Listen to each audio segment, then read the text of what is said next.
Hello everyone, welcome to study lovers family. तो एक बार फिर से स्वागत है आपका हमारे चैनल पर।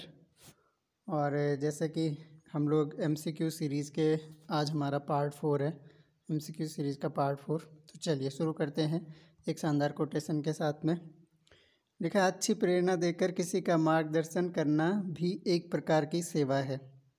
तो अच्छी प्रेरणा देकर किसी का मार्गदर्शन करना भी एक प्रकार की सेवा है। मतलब अगर आप किसी की ऐसी सेवा नहीं कर सकते हो, किसी के लिए कुछ नहीं कर पा रहे हो, आप उसको अगर एक अच्छा मोटिवेशन दे रहे हो ताकि वो अपनी लाइफ में एक सही डायरेक्शन ले सके, तो वो भी एक प्रकार की सेवा है। चलिए तो सेवा को जारी रखते हैं, तो शुरू करते हैं हमारा आज का लेक्चर।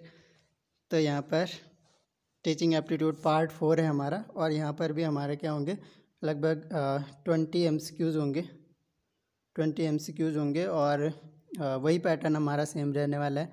टीचिंग एप्टीट्यूड से रिलेटेड मोस्ट इम्पोर्टेंट ये क्वेश्चन है, जो इनमें से कुछ क्वेश्चन तो ऐसे होंगे जो विगत वर्षों की परीक्षाओं में पूछे गए हैं। इसके अलावा जो आगे पूछे जाएंगे वो क्वेश्चन भी इसमें शामिल किए गए हैं।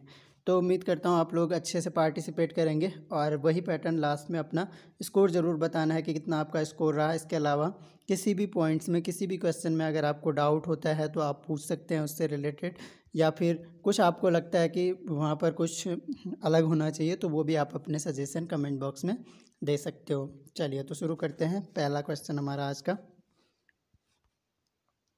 पहला क्वेश्चन है, संप्रेषण के लिए अनुभव का त्रिकोण का शंकु दिया। किसने दिया? अनुभव का त्रिकोण शंकु। ठीक है, तो ऑप्शन है आपके Edgar Dale, John Carter, gold या फिर न्यूमैन। तो किसने दिया? तो देखिए इस प्रश्न का जो सही आंसर होगा वो होगा एडगर डेल। देखिए एडगर डेल ने क्या किया था, वैसे इसको अनुभव का त्रिकोण या अनुभव का शंकु प्रतिमान कहते हैं। ये इस तरह से, ये अनुभव का त्रिकोण जो है, एक सेकेंड है, कोशिश करता हूँ इसको बनाने की।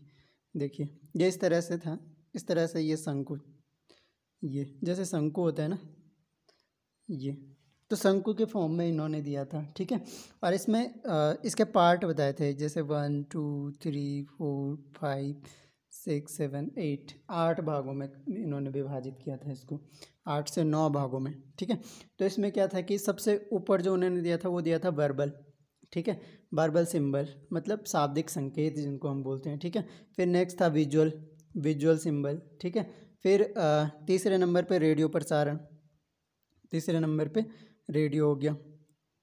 ठीक है, एक सेकेंड, देख सकते हैं, ये हो गया। ठीक है, अब इसके पार्ट कर दिए, ये इसके पार्ट कर दिए। ठीक है, तो इस तरह से था ये अनुभव का शंकु। ठीक है, सबसे ऊपर मैंने कहा कि वर्बल, ठीक है, फिर विजुअल सिंबल, ठीक है, ये विजुअल हो गया, फिर रेडियो से रिलेटेड रेडियो सिंबल, ठीक है, रेडियो रिकॉर्डिंग्स बोल सकते हैं। ठीक, फिर शांत चित्र था इसमें, मतलब साइलेंट, एक तरह से साइलेंट पिक्चर्स। ठीक है, और इसके अलावा फिर चलचित्र आ जाता है, चलचित्र। ठीक है, जिसको हम जैसे वो टीवी वगैरह में देखते हैं ना चलचित्र, तो वो आ जाएगा। इसके अलावा भ्रमण। ठीक है, तो भ्रमण, और इसके अलावा अभिनय करना हो गया। ठीक, तो इधर से लिख देता हूँ, अभिनय करना हो गया। ठीक, और नेक्स्ट जो था वो कृत्रिम अनुभव, कि मतलब वास्तविक जगह पे जाके वहाँ पर कृत्रिम अनुभव करना हो गया। ठीक है, इसके ऊपर एक डिमॉन्स्ट्रेशन, प्रदर्शन आ जाएगा। ठीक, और लास्ट वाला जो था वो था वास्तविक कृत्रिम अनुभव, रियल डायरेक्ट एक्सपीरियंसेस। ठीक है, तो ये इस तरह से, मतलब ऊपर से नीचे की तरफ क्या होगा कि जो शिक्षण विधियाँ हैं, ठीक है, अनुभव का शंकु प्रतिमान, मतलब वास्तविक अनुभव से बच्चे को ज़्यादा समझ आएगा। ऊपर की तरफ जाएंगे तो क्या होगा, ये धीरे धीरे क्या होगा, कम होगा, मतलब वर्बल क्या होगा, सबसे कम प्रभावी होगा। ठीक है, उसके बाद रेडियो वाला थोड़ा ज़्यादा प्रभावी, फिर चलचित्र जिसको हम देख भी सकते हैं, सुन भी सकते हैं, उससे ज़्यादा समझ आएगा। इसके अलावा तो इसी तरह से दृश्य श्रव्य माध्यम से ज़्यादा समझ आएगा बच्चे को। फिर क्या होगा, भ्रमण, जैसे किसी पर्टिकुलर प्लेस पे जा रहे हैं, वहीं पे जाकर देख रहे हैं, तो वो ज़्यादा समझ आएगा। और वास्तविक कृत्रिम अनुभव सबसे नीचे आता है, वास्तविक कृत्रिम अनुभव, जहाँ पर आप वास्तविक रियलिटी को देख पाते हैं कि क्या चल रहा है, तो उस अनुभव को सबसे ज़्यादा प्रभावशाली माना है। तो ये था किसका, एडगर डेल का अनुभव का त्रिकोण या शंकु प्रतिमान भी इसको कहते हैं। तो काफ़ी ज़्यादा इंपॉर्टेंट है, आंसर हो गया इसका ए, एडगर डेल ने संप्रेषण के लिए अनुभव का त्रिकोण दिया था। चलिए आगे बढ़ते हैं। नेक्स्ट क्वेश्चन है हमारा, क्वेश्चन नंबर 2 है, संप्रेषण नियंत्रण प्रारूप किस तत्व के अनुसार एक अध्यापक अनुदेशनात्मक विधियों, सहायक सामग्री तथा अन्य भौतिक संसाधनों का प्रयोग करते हुए शिक्षण सामग्री का प्रस्तुतिकरण करता है। देखिए क्या बोल रहा है, पहले क्वेश्चन समझ लीजिए, ठीक है। संप्रेषण नियंत्रण प्रारूप किस तत्व के अनुसार, जो संप्रेषण का नियंत्रण प्रारूप है वो किस तत्व के अनुसार अनुदेशात्मक विधियों, सहायक सामग्री तथा अन्य भौतिक संसाधनों का प्रयोग करते हुए शिक्षण सामग्री का प्रस्तुतिकरण करता है। ठीक है, क्या कर रहा है, कोई शिक्षक शिक्षण सामग्री का प्रस्तुतिकरण कर रहा है। ठीक है, सीधी सी बात है। तो अदा, प्रदा या प्रक्रिया या फिर उपयुक्त तीनों, क्या आंसर हो जाएगा। अदा का मतलब है इनपुट, ठीक। प्रदा का मतलब है आउटपुट, ठीक। प्रक्रिया का मतलब है प्रोसेस, ठीक। या उपयुक्त तीनों। अब देखिए क्या बता रहा है कि अनुसार एक अध्यापक क्या कर रहा है, अनुदेशनात्मक विधियों का प्रयोग कर रहा है, सहायक सामग्री का प्रयोग कर रहा है और अन्य भौतिक संसाधनों का प्रयोग करते हुए क्या कर रहा है, शिक्षण सामग्री का प्रस्तुतिकरण कर रहा है। तो वो क्या हो गया, क्या होगा, वो होगा इनपुट। क्या कर रहे हैं हम, शिक्षण सामग्री को बच्चों तक पहुंचा रहे हैं, वो इनपुट हो गया। जैसे कंप्यूटर में पढ़ते हैं ना हम लोग कि इनपुट, आउटपुट और प्रोसेस। ठीक है, इनपुट क्या है, जो हम दे रहे हैं, तो शिक्षक क्या कर रहा है, इन संसाधनों के द्वारा नॉलेज को छात्रों को दे रहा है, तो वो इनपुट हो गया। अब वो जो समझेंगे उससे हमें जो रिजल्ट मिलेंगे वो उनका आउटपुट हो गया। बीच का प्रोसेस क्या है, वो होता है हमारा एक तरह से हमारा आपस में ओरिएंटेशन जो होता है, ठीक है, जो हमारा छात्र शिक्षक संबंध होता है, या अंतःक्रिया जो होती है। ठीक है, अंतःक्रिया ज़्यादा अच्छा शब्द है। तो छात्र और शिक्षक के बीच की जो अंतःक्रिया है वो प्रोसेस हो गया। जो हमने नॉलेज दिया वो हमारा इनपुट हो गया, और जो छात्र समझे हमारे नॉलेज देने के बाद वो उनका क्या हो गया, आउटपुट हो गया। चलिए, बहुत गंदा कर देता हूँ बोर्ड। चलिए नेक्स्ट देखते हैं, क्वेश्चन नंबर 3। एक अच्छा संप्रेषक है, ठीक है, इनमें से एक अच्छा संप्रेषक कौन है, शिक्षक है, छात्र है, दोस्त है या उपयुक्त तीनों है। ठीक है, तो एक अच्छा संप्रेषक कौन होगा, एक शिक्षक होगा। ठीक है, तो एक शिक्षक एक अच्छा संप्रेषक होता है और होना ही चाहिए, एक शिक्षक को एक अच्छा संप्रेषक होना चाहिए। चलिए आगे बढ़ते हैं, नेक्स्ट क्वेश्चन। ये देखिए, श्रोता जिस तरीके से संदेश ग्रहण करता है उसे क्या कहा जाता है। श्रोता जिस तरीके से संदेश ग्रहण करता है उसे क्या कहा जाता है। देखिए ऑप्शन है विसंकेतन, संकेतन, श्रोता या ग्रहणकर्ता। अभी देखिए समझ लो, ग्रहणकर्ता का मतलब क्या है कि जो संदेश को ग्रहण कर रहा है, ठीक है, संदेश को प्रॉपर ग्रहण कर रहा है। जैसे मैंने लिखा वेल, ठीक है, वेल, ये आप लोगों ने डायरेक्ट देखा कि मैंने क्या लिखा है, वेल देखा है, तो आपने क्या ग्रहण किया इसको, वेल। ठीक है, लेकिन इसमें किस तरीके से किया। अब वेल का मतलब किसी ने बोला कि अच्छा बोल रहे हैं सर, है ना, किसी ने बोला वेल का मतलब कुआं भी होता है, क्या पता सर कुएं में जाने को बोल रहे हैं। ठीक है, तो ग्रहणकर्ता पर डिपेंड करता है कि उसने किस तरीके से ग्रहण किया। ठीक, तो ग्रहणकर्ता तो होगा नहीं, संदेश ग्रहण करता है वो ग्रहण करता है, लेकिन जिस तरीके से ग्रहण करता है उसको ग्रहणकर्ता नहीं कहा जाता है। दूसरा श्रोता, देखिए श्रोता का मतलब सुनने वाला, यहाँ भी तरीका नहीं आ रहा है। संकेतन, संकेतन होता है कोडिंग, क्या होता है, कोडिंग, और विसंकेतन होता है डिकोडिंग। ठीक, अब क्या होता है, जैसे हम कोई मैसेज कर रहे हैं, ठीक है, हम बच्चे को कुछ बता रहे हैं, तो क्या हो रहा है कि मतलब मेरे से मैसेज निकला, जैसे मैंने कहा कि क्या होता है, डिकोडिंग होता है। क्या डिकोडिंग होता है कि जिस तरीके से संदेश ग्रहण करते हैं उसे हम डिकोडिंग कहते हैं। क्या, कि आप किस तरीके से कोड को डिकोड कर रहे हैं, समझ रहे हो बात को। देखिए जैसे मैंने कहा कि राम एक अच्छा लड़का है, राम अच्छा लड़का है। ठीक, अब अगर सही मायने में कोई डिकोड कर रहा है, डिकोड मतलब उसको अनुवाद कर रहा है अपने समझने के लिए, तो वो क्या समझेगा, राम के लिए उसकी छवि एक अच्छी बनेगी कि वो एक अच्छा लड़का है। ठीक है, दूसरा हो सकता है वो दूसरे वे में ले कि मतलब बेइज्जती करने के लिए बोला जा रहा है कि राम बहुत अच्छा लड़का है जी। ठीक है, तो वो डिकोड करने का तरीका। तो श्रोता जिस तरीके से संदेश को ग्रहण करेगा उसे हम क्या कहते हैं, आंसर इसका हो जाएगा बिल्कुल सही, विसंकेतन, या इंग्लिश में रख सकते हैं, इंग्लिश में ज़्यादा अच्छा शब्द है डिकोडिंग। डिकोडिंग बोलते हैं विसंकेतन को, ठीक है, और संकेतन को बोलते हैं कोडिंग। श्रोता तो पता ही है, ग्रहण करता है। चलिए नेक्स्ट हमारा क्वेश्चन है, परिणामों का मूल्यांकन करना क्या कहलाता है। परिणामों का मूल्यांकन करना क्या कहलाता है। देखिए ऑप्शन है अदा, प्रदा, प्रक्रिया या फिर नियंत्रण। जैसे कि मैंने बताया आधा है बेटा इनपुट, ठीक, प्रधा है आउटपुट, ठीक, प्रक्रिया हो गया प्रोसेस, ठीक है, और डी हो गया कंट्रोल नियंत्रण, ठीक है।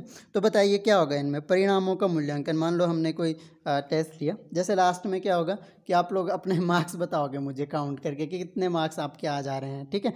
तो उसमें क्या होगा, जब आप लोग अपने मार्क्स बताओगे मुझे, तो मैं क्या करूँगा, आपके परिणामों का मूल्यांकन करूँगा कि कितने मार्क्स आप लोगों के आ रहे हैं। क्लियर है, समझ लो। तो वो क्या होगा, क्या होगा, आउटपुट होगा ना। तो सही आंसर हो जाएगा हमारा आउटपुट, ठीक है। चलिए आगे बढ़ते हैं, नेक्स्ट क्वेश्चन। देखिए ये बता रहा है टेलीविज़न वीडियो इत्यादि कैसे माध्यम है, ठीक है। जो आप टेलीविज़न देखते हो या फिर वीडियो देखते हो वो कैसे माध्यम है, ठीक है। तो टेलीविज़न कैसे माध्यम है, टेलीविज़न में हम क्या कर सकते हैं, चित्रों को देख भी सकते हैं, ठीक है, और इसके अलावा सुन भी सकते हैं। तो क्या होगा, दृश्य माध्यम में केवल देख सकते हैं, श्रव्य माध्यम में केवल सुन सकते हैं, दृश्य श्रव्य माध्यम में देख भी सकते हैं सुन भी सकते हैं, बहु माध्यम में जो मल्टी डायमेंशनल होता है, ठीक है। तो क्या है, टेलीविज़न दृश्य और श्रव्य दोनों तरह का माध्यम है। बहुत आसान क्वेश्चन है, आगे बढ़ते हैं, नेक्स्ट क्वेश्चन। प्रभावशाली शिक्षक हेतु क्या आवश्यक है, कि कोई प्रभावशाली शिक्षक अगर हो तो उसके लिए क्या आवश्यक होता है, शिक्षण युक्तियाँ, संप्रेषण, व्यूह रचनाएँ या उपयुक्त सभी, ठीक है। तो सही आंसर हो जाएगा संप्रेषण, ठीक है। कोई भी शिक्षक उतना ज़्यादा प्रभावशाली होगा जितना अच्छा प्रभावशाली उसका संप्रेषण होगा। कहने का मतलब ये है कि मैं अपनी बात को आप तक कितने अच्छे वे में पहुंचा पा रहा हूं ताकि वो आपके दिमाग में फीड हो जाए, तो वो क्या है, संप्रेषण है। संप्रेषण तभी माना जाता है जब मेरी बात, मतलब मैंने कह दी बात और वो आप तक पहुंची ना, बल्कि आप उसको समझो भी, तब वो कंप्लीट संप्रेषण कहलाता है, ठीक है। तो प्रभावशाली शिक्षक के लिए उसका अच्छा संप्रेषण होना आवश्यक होता है। चलिए आगे बढ़ते हैं, नेक्स्ट क्वेश्चन। नेक्स्ट क्वेश्चन हमारे पास है कक्षा कक्ष शिक्षण होना चाहिए, किस तरह का होना चाहिए। ऑप्शन है यहाँ पर, एक तरफा होना चाहिए या फिर तीव्र होना चाहिए, अंतःक्रियात्मक होना चाहिए या धीमा होना चाहिए, ठीक है। तो कक्षा कक्ष शिक्षण क्या होना चाहिए, हमेशा अंतःक्रियात्मक होना चाहिए। और अंतःक्रियात्मक मैंने बताया अभी आप लोगों को कि इसमें क्या होता है, छात्र और शिक्षक की जो सहभागिता है, टेक्निकल, ये सॉफ्टवेयर है, ये सॉफ्टवेयर है कि मैं आप लोगों को किस तरह से मैनेज कर रहा हूँ, मतलब अपनी बात को किस तरह से समझा रहा हूँ, रख रहा हूँ, आप मुझे अपनी बातें किस तरह से बताते हो, वो सब क्या है, अंतःक्रियात्मक, या मेरी बात को किस वे में समझ रहे हो, तो वो क्या होता है, अंतःक्रियात्मक होता है, ठीक है। तो सही आंसर हो गया ऑप्शन नंबर सी। आगे बढ़ते हैं, नेक्स्ट क्वेश्चन हमारे पास है कक्षा कक्ष में संप्रेषण के विभिन्न रूप कौन से हैं, ठीक है। तो कक्षा कक्ष में संप्रेषण के विभिन्न रूप लिखित है, मौखिक है, सांकेतिक है या उपयुक्त सभी है, ठीक है। तो संप्रेषण तीनों रूपों में हो सकता है। लिखित संप्रेषण हो सकता है, जैसे ये लिखित संप्रेषण है, क्या लिखित संप्रेषण है, जैसे ये जो मैं बोर्ड को यूज़ कर रहा हूँ ये किस तरह का लिखित संप्रेषण है, मैं यहाँ पर रिटर्न लिख दे रहा हूँ, कुछ भी लिख दे रहा हूँ, तो ये क्या है, लिखित संप्रेषण हो गया, आप लोग बात को समझ रहे हो, ठीक है। मौखिक संप्रेषण, ये जो मैं बोल रहा हूँ ये मौखिक संप्रेषण हो गया, ठीक है। अगर मैं ऐसे ही बोलूँ बिना इसके, तो भी वो क्या हो गया, मौखिक संप्रेषण हो गया। इसके अलावा सांकेतिक संप्रेषण, सांकेतिक में क्या होता है, जैसे मैं सिंबल बना रहा हूँ, ठीक है। अब मैंने कहा कि कुछ भी सिंबल बना रहा हूँ, तो वो क्या हो गया, सांकेतिक संप्रेषण हो गया, मतलब मैं अपनी बात को थोड़ा जोर दे के कहना चाह रहा हूँ, इतना रगड़ रगड़ के, ठीक है। और लास्ट वाला है क्या है, उपयुक्त सभी, ठीक है। तो आंसर हमारा हो गया उपयुक्त सभी। चलिए आगे, नेक्स्ट क्वेश्चन है कक्षा कक्ष में संप्रेषण के विभिन्न रूप कौन से हैं, लिखित, मौखिक। चलिए ये क्वेश्चन तो हमारा हो गया, आगे बढ़ते हैं, नेक्स्ट क्वेश्चन। संप्रेषण के प्रकृति क्या है, संप्रेषण की प्रकृति क्या है निम्न में से, ठीक है। ऑप्शन है सूचना प्रदान करने की प्रक्रिया, कक्षा कक्ष विचार विमर्श, दत्त कार्य करना या नोट्स लेना। देखिए क्या है, संप्रेषण जैसे कि मैंने बताया, संप्रेषण तब होगा जब मेरी बात को आप लोग समझ पाएँ अच्छे से, ठीक है। तो संप्रेषण तभी कंप्लीट माना जाएगा। ऐसा नहीं कि मैंने सूचना तो दे दी लेकिन आपके पास सूचना गई, सिर्फ आप उस बात को समझे नहीं हो, संप्रेषण का मीनिंग समझ गए हो ना। तो संप्रेषण का मीनिंग समझ गया मतलब संप्रेषण हो गया है, मतलब मेरी बात आप समझ गए हो, तो कंप्लीट संप्रेषण है, ठीक है। तो कब होगा, सूचना प्रदान करने की प्रक्रिया होगा, या कक्षा कक्ष विचार विमर्श होगा, या दत्त कार्य करना होगा, या फिर नोट्स लेना होगा। देखो नोट्स लेने में क्या हो गया, वन वे हो गया। दत्त कार्य करना मतलब मैंने कुछ होमवर्क दिया, आप करके लाए, वो संप्रेषण की प्रकृति नहीं होगी। कक्षा कक्ष का विचार विमर्श, ठीक है। तो विचार विमर्श कक्षा कक्ष का जो विचार विमर्श है वो क्या हो सकता है, संप्रेषण होगा, वो संप्रेषण होगा। यहाँ पे क्या होगा, आप अपने विचार रखोगे, मैं अपने विचार रखूँगा, तो वो जो विचार विमर्श होगा वो हमारा कंप्लीट संप्रेषण माना जाए। सूचना प्रदान करना वो भी क्या है, एक तरफा हो गया। दत्त कार्य एक तरफा हो गया, सिर्फ आप काम करके लाओगे। नोट्स लेना भी एक तरफा हो गया। तो सही आंसर हो गया हमारा कक्षा कक्ष विचार विमर्श। चलिए आगे बढ़ते हैं, नेक्स्ट क्वेश्चन। शिक्षक को समय पर पाठशाला में आ जाना चाहिए। इसका एक सबसे बड़ा लाभ यह है कि क्या लाभ है, एक शिक्षक को समय पर पाठशाला आ जाना चाहिए। छात्र भी समय पर पाठशाला आएंगे, या छात्र समय की पाबंदी की सीख ग्रहण करेंगे, या छात्र समय पर आने वाले शिक्षकों का सम्मान करते हैं, या ये सभी। ठीक है, तो आसान क्वेश्चन है वैसे। सही आंसर जो होगा वो होगा ऑप्शन नंबर बी, छात्र समय की पाबंदी की सीख ग्रहण करेंगे। ठीक है, ये की है बेटा, तो सीख ग्रहण करेंगे, इंपॉर्टेंट है। चलिए आगे बढ़ते हैं, नेक्स्ट क्वेश्चन। नेक्स्ट हमारे पास है, प्रोजेक्ट शिक्षण विधि छात्र को व्यवहारिक ज्ञान प्रदान करती है। चलिए, प्रोजेक्ट मेथड। ठीक है, तो प्रोजेक्ट मेथड क्या था, हाँ कल एक क्वेश्चन भी दिया था प्रोजेक्ट मेथड का। ठीक है, विलियम किलपैट्रिक, काफ़ी लोगों ने आंसर दिए, वेरी गुड। विलियम किलपैट्रिक का प्रोजेक्ट शिक्षण विधि है। ठीक है, तो क्या बोल रहा है, व्यवहारिक ज्ञान प्रदान करती है प्रोजेक्ट विधि, क्योंकि यह व्यक्तिगत विभिन्नताओं को स्वीकार करती है, यह तर्क विचार और वाद विवाद का अवसर प्रदान करती है, इसमें छात्र के ज्ञान का आधार उसका निजी अनुभव होता है, यह छात्र की अंतर्निहित शक्तियों का विकास करती है। तो क्या होता है प्रोजेक्ट मेथड में, यही विलियम किलपैट्रिक वाली विधि की हम बात कर रहे हैं। क्या होता है प्रोजेक्ट मेथड में, एक प्रोजेक्ट दे दिया जाता है छात्र को, और वो क्या करता है अपनी योग्यता के अनुसार, ठीक है, उस प्रोजेक्ट को पूरा करता है। ठीक है, और उसका क्या होगा, इसमें निजी अनुभव होगा। तो आंसर हमारा हो जाएगा ऑप्शन नंबर सी। चलिए आगे बढ़ते हैं, नेक्स्ट क्वेश्चन। अध्यापन प्रभावशाली हो सकता है यदि अध्यापक, देखिए कब होगा अध्यापन प्रभावशाली, यदि अध्यापक क्या करे, देखिए क्या बोल रहा है, शिक्षण वहाँ से प्रारंभ करे जहाँ से विद्यार्थी पहले से जानते हो, विषय पढ़ाने का लंबा अनुभव रखता हो, ठीक, या विषय का अच्छा ज्ञाता हो, या ये सभी। क्या होगा, तो जो सही आंसर होगा, देखिए शिक्षक को क्या करना चाहिए, वहीं से प्रारंभ करना चाहिए जहाँ से विद्यार्थी पहले से जानता हो। ठीक है, मतलब विद्यार्थी के पूर्व ज्ञान को जोड़ते हुए। ठीक है, तो ये इंट्रोडक्शन स्किल पढ़ते हैं हम लोग। ठीक है, विषय पढ़ाने का लंबा अनुभव रखता हो। ठीक है, तो विषय पढ़ाने का अगर लंबा अनुभव भी अध्यापक के पास होगा तो भी प्रभावशाली अध्यापन होगा। विषय का अच्छा ज्ञाता भी होना चाहिए। ठीक है, तो ये सभी इसके आंसर हो जाएंगे।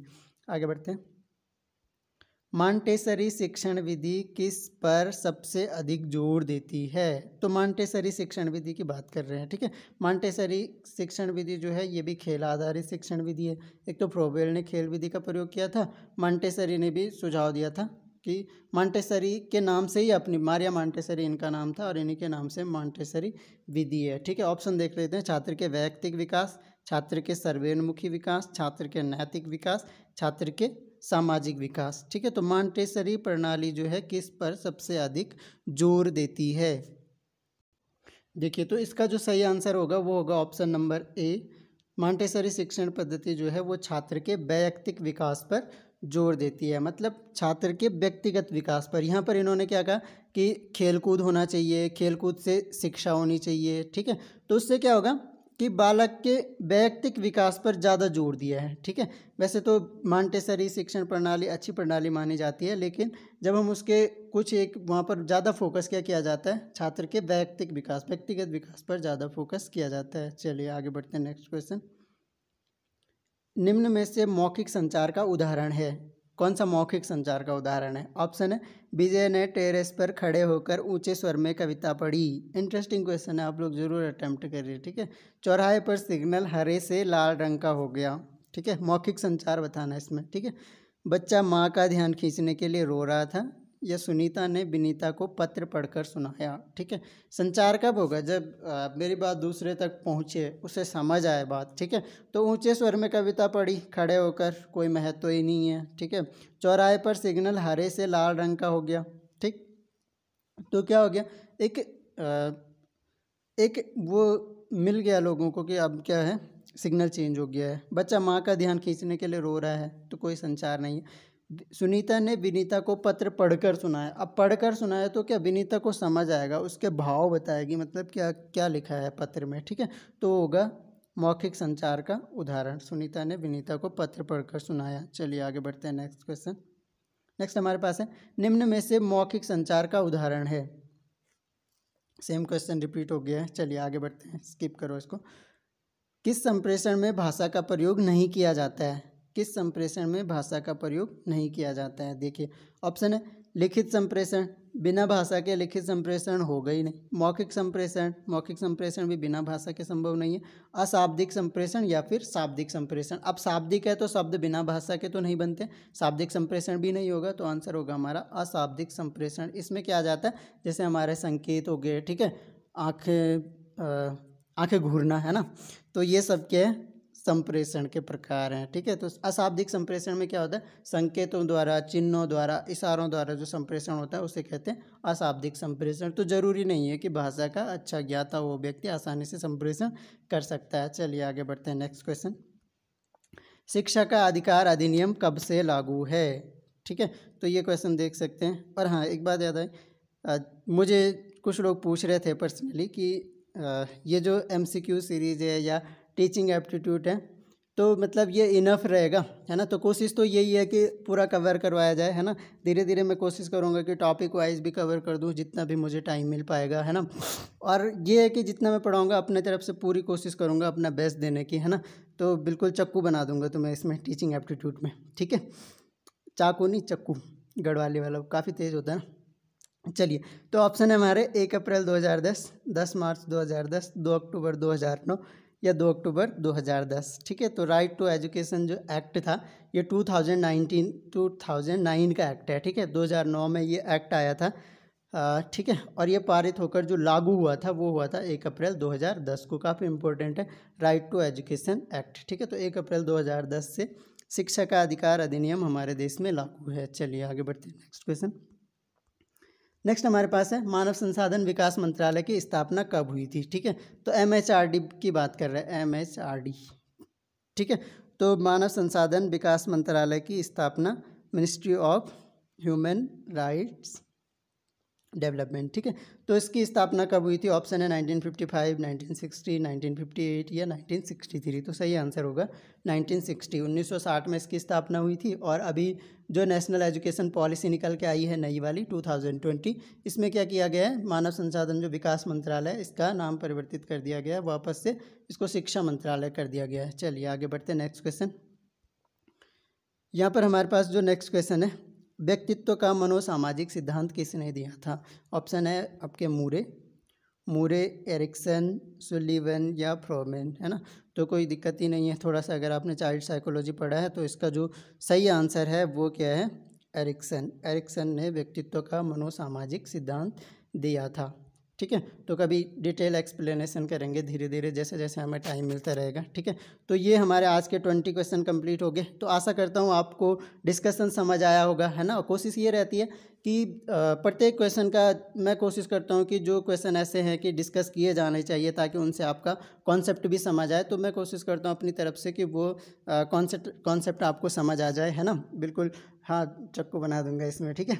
तो प्रयास तो है, मेरी तरफ से पूरे प्रयास है कि आप लोग बस कॉपरेट कीजिए, इसके अलावा पार्टिसिपेट करें बेहतरीन तरीके से, ठीक है।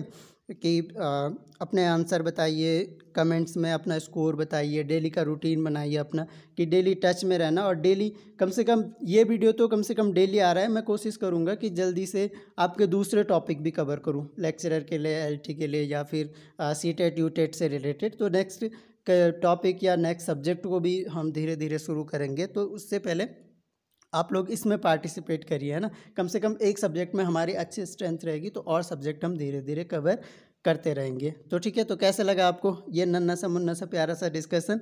और इसके अलावा अपने आसपास सफाई रखें, पेड़ पौधों पानी को सेव कीजिए, प्लास्टिक पॉलीथीन बैग का यूज़ नहीं करना है, टाइम मिले तो किसी को पढ़ा लेना है। Thanks a lot for listening. कल मिलते हैं नेक्स्ट लेक्चर में, तब तक के लिए जय हिंद।